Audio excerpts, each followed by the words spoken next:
welcome to another video. This one's going to be slightly different to the things that I've posted before, but I do feel that it will be useful to you and that it does have a very important message. So today we're going to be talking all about overpronation, which is a term that's often tossed about and used in running communities. But do we truly fully understand what it is and also what its implications are?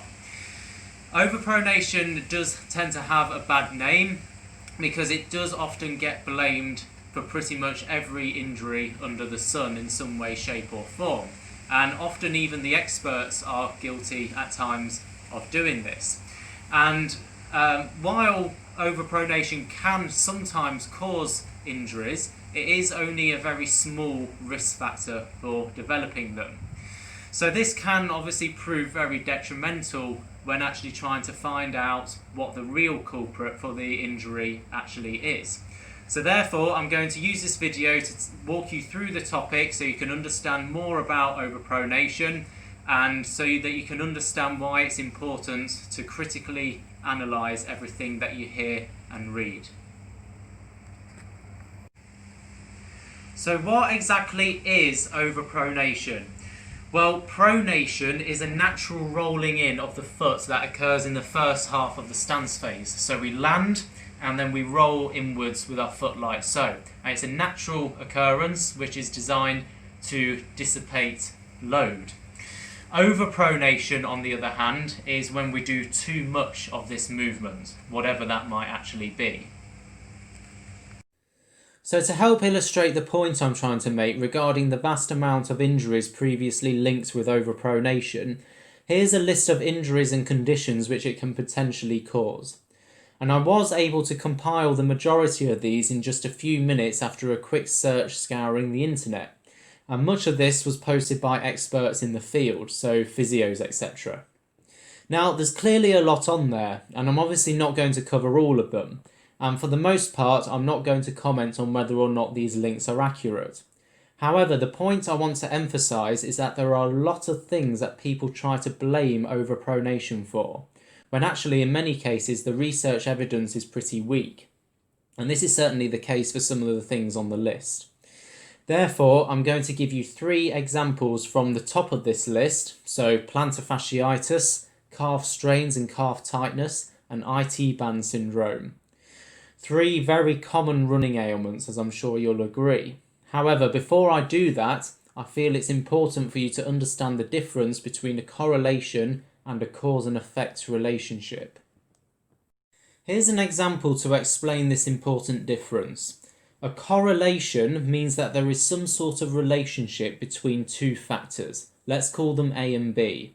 Whereas a causation is when A has a direct impact on B. So essentially, A causes B to occur. So let's take shoe size as an example.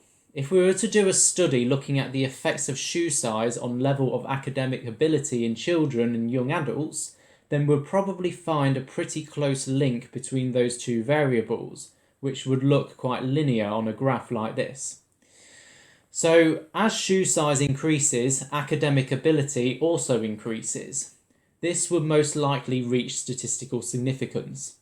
So we could conclude that children with bigger feet are more intelligent. But would we be right to do that? Is that a correct conclusion to make? Of course it's not. Obviously we know that having smaller feet doesn't cause you to be less intelligent. So what's actually going on? Well, as you grow up and you physically mature, your feet get bigger because they grow like the rest of your body. But at the same time as this physical development takes place, your brain also matures, and hence your level of academic ability also increases. So as foot growth and the level of your cognitive maturity advance together, of course we're going to see a strong correlation. But as you can see from the example, it doesn't mean that one causes the other. So hopefully you can start to see the point I'm making here. So now let's go back to those 3 injury examples that I highlighted earlier, which are supposedly caused by overpronation. I like to use these as examples of why confusion might occur when a correlation won't necessarily result in a cause and effect relationship. So firstly, there's plantar fasciitis. In a previous video, I covered this about how a lack of windlass function, which occurs in the big toe, can cause this injury. So essentially, if you don't know what the windlass mechanism is, it occurs just as we're about to toe off in the late stance phase, and it essentially utilises the propulsion to propel us along. So we're using the foot to propel us through the air, essentially, just as we're about to take off. But in order for this to happen, we of course need a good range of dorsiflexion through the big toe. So the big toe essentially has to be able to bend like so. So when that doesn't happen, we end up having a block in that sagittal plane, so that forward plane of motion, whereby we can't get that windlass mechanism established. So therefore, that places strain on the plantar fascia. So that's the actual cause a lot of the time for plantar fasciitis.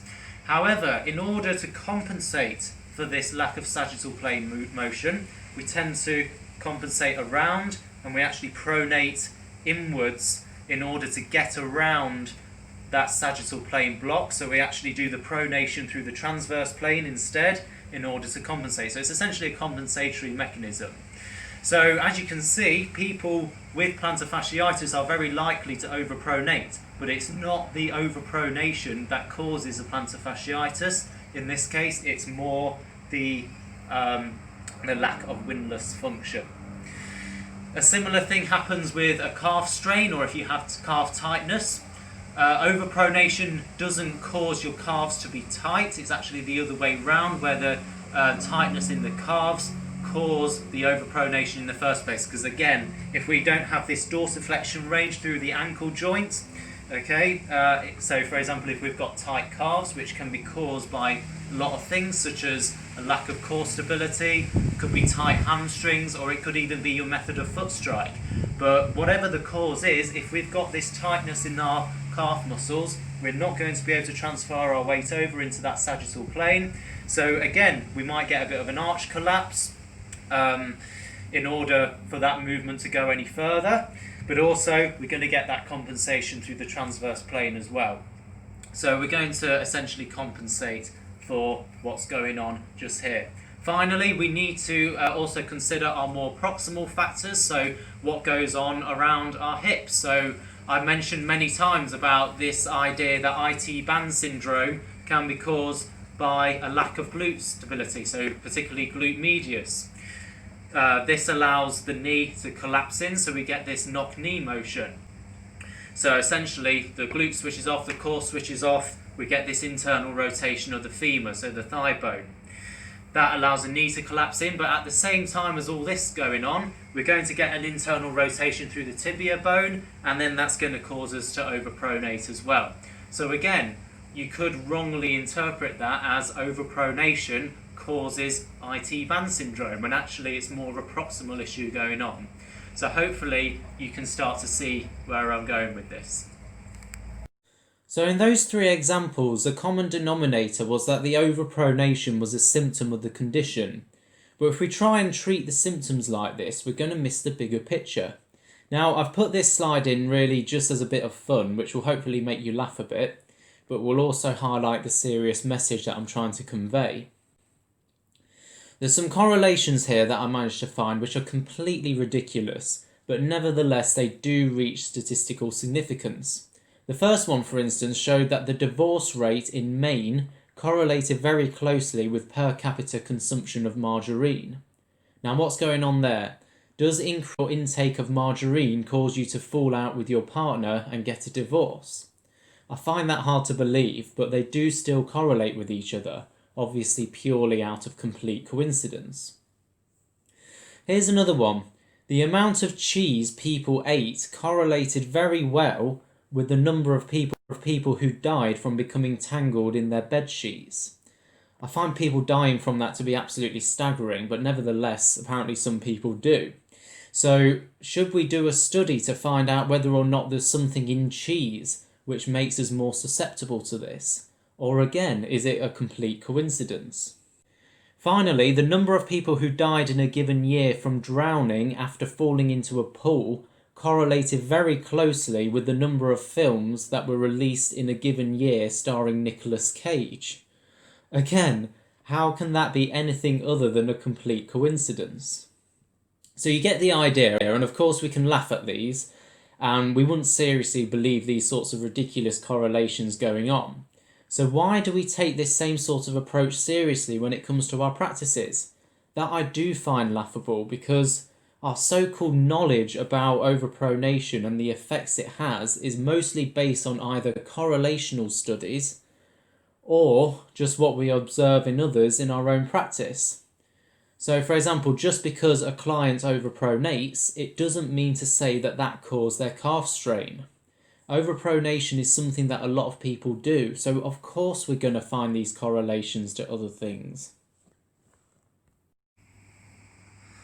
So is overpronation actually an issue? Well, it can be, because as I mentioned before, it is a small yet significant risk factor for developing injury. However, as I also mentioned, the effect is often blown way out of proportion. So therefore, we're probably better off actually targeting why the overpronation is occurring in the first place, because the cause of that overpronation is also likely the cause for the injury itself. And this just really goes back to what I keep emphasising time and time again about, if you do have an injury, do book in for a full biomechanical assessment in order to highlight actually what's going on and to get the best results. So I hope this video has helped, and I hope to see you all again soon.